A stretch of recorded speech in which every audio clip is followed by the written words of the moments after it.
Sekarang ini umat Islam kan menjauhkan masjid dari seluruh aspek kehidupan kita. Yang terjadi sekarang masjid itu hanya tempat ibadah makhluk saja, pusat keagamaan saja, sehingga masjid kemudian dipisah-pisah. Ya, ini tidak boleh di masjid, tidak boleh di masjid. Apalagi kemudian kebijakan-kebijakan yang dibuat oleh penguasa, oleh pemerintah, oleh aturan-aturan ya tertentu, tidak boleh di masjid, tidak boleh bicara ini. Nah, dengan sistem pemilihan pemimpin kita lewat pemilu dan pemilihan, kadang-kadang masjid menjadi tempat yang diatur. Kalau ada bicara politik, bicara apa di masjid, nanti kena hukum, kena sanksi, ada peraturannya. Itulah yang membuat umat Islam menjadi kalah selama ini. Bapak sekalian. Ya, ketika masjid dibatasi ruang gerak. Kita memang sekarang ini dikatakan bisa bersyukur ya melihat masjid banyak menjulang tinggi.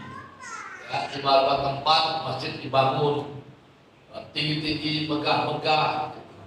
Bahkan kita melihat betapa kesungguhan umat Islam di berbagai daerah dalam mengumpulkan dana membangun masjid luar biasa. Kalau kita di Persyarikatan Muhammadiyah, gerakan amal soleh yang luar biasa. Tapi kadang-kadang masjid itu hanya pada posisi saja simbol dibangun megah, tapi kemudian tidak punya nilai yang bisa menjadi kekuatan bagi umat. Nah, saatnya masjid itu menjadi tempat yang bisa menguatkan umat, menyadarkan umat, mensejahterakan umat. Ya, mensejahterakan termasuk peran masjid. Bapak Ibu sekalian. Ya, nah bagaimana kita membawa umat ini ya agar mereka masuk masjid? Itu jadi persoalan serius kita sekarang. Ya. Kalau kita yang rajin ke masjid, ya selalu beribadah, kita tidak khawatir mungkin bahwa kita akan banyak melanggar aturan misalnya. Karena kita setiap saat mendapatkan informasi, mendapatkan kajian-kajian dari para guru-guru kita. Jadi bagaimana dengan saudara kita yang lain yang di luar masjid yang tidak pernah masuk ke masjid? Nah, ini juga menjadi perhatian serius kita. Masjid ini adalah sebagai pusat kekuatan umat. Ketika kita menjadikan masjid sebagai basis pembinaan, pusat kekuatan, pusat ekonomi, pusat kebudayaan, pusat peradaban, bahkan pusat kekuatan politik di masjid, maka sesungguhnya kita umat Islam akan mendapatkan kemenangan. Tapi sebaliknya, ketika masjid itu dijauhkan dari kehidupan kita, hanya soal ibadah makhluk saja, itu menjadi pertanda kekalahan kita. Sekali lagi Bapak Ibu, orang-orang kafir tidak suka masjid itu menjadi pusat kekuatan. Mereka akan selalu membangun stigma, istilahnya itu membangun pandangan masjid itu suci, tidak boleh bicara hal-hal kepentingan dunia. Itu sering terjadi. Bapak Ibu sekalian, ya. Ini yang ketiga yang Nabi lakukan. Masjid. Kemenangan Islam akan dapat diperoleh ketika umat Islam memenuhi masjidnya, menjadikan masjidnya itu sebagai pusat kekuatan pembinaan.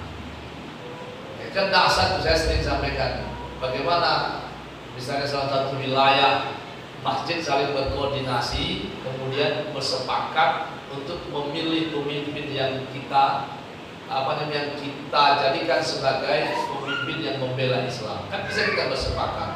Oh, wilayah ini, dapil ini misalnya, siapa yang akan kita pilih?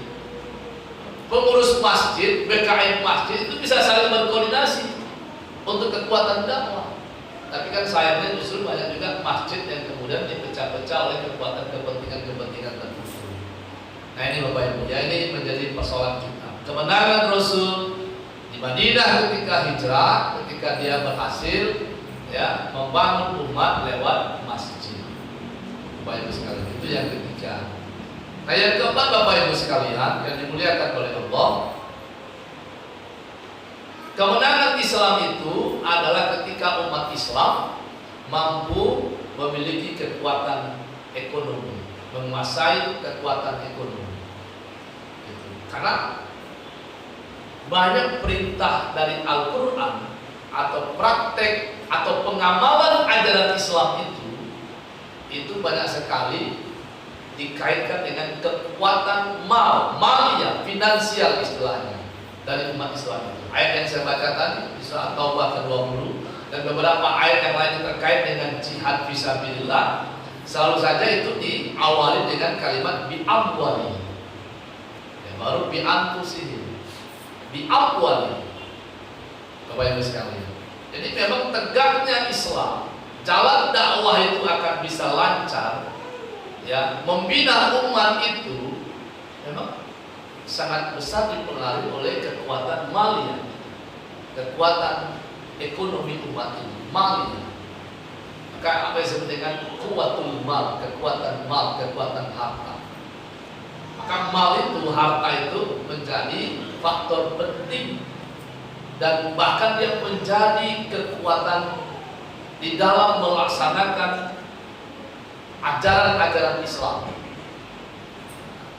Rukun Islam itu kan ada zakat, rukun Islam itu ada haji, itu semua terkait dengan mal, harta. Apa yang disebut dengan istitoah bagi haji, kemampuan. Mampu itu salah satunya mampu secara finansial, membiayai kegiatan ibadah haji. Apalagi kita yang jauh dari Mekah, yang jauh dari tanah suci. Dalam banyak hal lain, Bapak Ibu, kalau kita bicara soal pemurtadan, bicara soal bagaimana umat Islam kemudian dimurtadkan oleh kelompok di luar Islam, apapun misi mereka, dari manapun misi mereka, maka salah satunya adalah lewat ekonomi. Ya, lewat ekonomi. Nah, mereka kuasai ekonomi itu. Maka dengan kekuatan ekonomi, mereka bisa beli apa saja, mereka bisa beri apa saja, termasuk membeli akidah umat. Nah, ini soal ekonomi. Kita bisa lihat Bapak Ibu data-data statistik soal pemurtadan, ya, soal bagaimana umat Islam itu bisa dipengaruhi, dipecah kekuatannya karena memang persoalan ekonomi. Nabi ketika sampai di Yasrib, dia panggil para sahabat-sahabat, para saudagar-saudagar yang ahli pedagang, yang ketika di Mekah mereka pedagang, tapi setelah hijrah mereka tinggalkan banyak modal, harta, dan Nabi menyuruh kuasai pasar. Pasar ini Bapak Ibu sekalian, kalau dalam konteks kita zaman ekonomi modern, pasar itu kan tempat bertransaksi baik hulu dan hilir.